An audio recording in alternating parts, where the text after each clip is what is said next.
সরকার জ্বালানি তেলের দাম বাড়ায়নি জানিয়ে তথ্যমন্ত্রী জহিরুদ্দিন স্বপন বলেছেন, দেশে জ্বালানির কোনো সংকট নেই। সচিবালয়ের সংবাদ সম্মেলনে তিনি এই কথা বলেন। আতঙ্কিত হয়ে অতিরিক্ত তেল কেনা থেকে বিরত থাকার আহ্বান জানান তথ্যমন্ত্রী। এ সময় সামাজিক যোগাযোগ মাধ্যমকে কেন্দ্র করে একটা নিউ মিডিয়া প্রকল্প নেওয়া হচ্ছে বলে জানান প্রধানমন্ত্রীর পলিসি ও স্টাডিজ বিষয়ক উপদেষ্টা ডাক্তার জাহিদুর রহমান। দেশে জ্বালানি তেলের দৈনিক চাহিদা গড়ে প্রায় 18 থেকে 20,000 মেট্রিক টন। বৈশ্বিক যুদ্ধ পরিস্থিতির কারণে জ্বালানির চাহিদা বেড়েছে।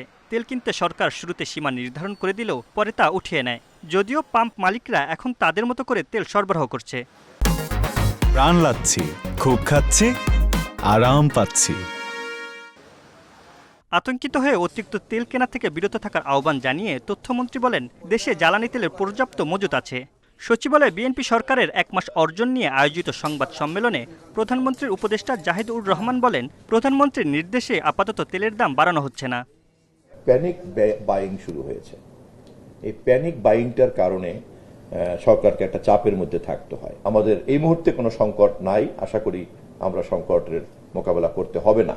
নতুন যে সাপ্লাই আসবে এগুলোর মূল্য অনেক বেশি হবে, কিন্তু আমরা এখনো পর্যন্ত যেহেতু আমাদের অর্থনীতিতে দীর্ঘদিন ধরে একটা ক্রাইসিস গেছে, আমাদের মানুষের বাইং ক্যাপাসিটি ভালো না। এখন আমরা যদি ইনফ্লেশন অনেক বেড়ে যায়, তেলের মূল্য বাড়ালেই তো আসলে ইনফ্লেশন বেড়ে যাবে।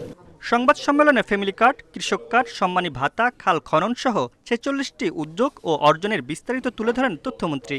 এই সময় doctor Jahidur Rahman new media প্রকল্পের ধারণা দেন। 1 লক্ষ স্বাস্থ্যকর্মী নিয়োগ শুরু করা হয়েছে, যার শতকরা 80% হবেন নারী। এবং আমরা যদি একবার এই কাজটা করে ফেলতে পারি, হেলথ কার্ড এবং হেলথ সার্ভিস, তাহলে ধীরে ধীরে দেখা যাবে যে রাষ্ট্র একটা বড় দায়িত্ব নিয়ে ফেলতে পারবে।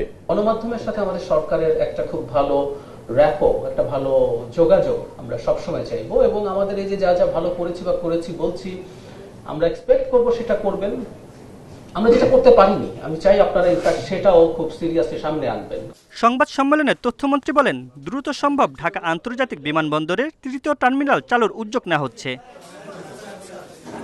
Mamunur Rahman, independent news, Dhaka.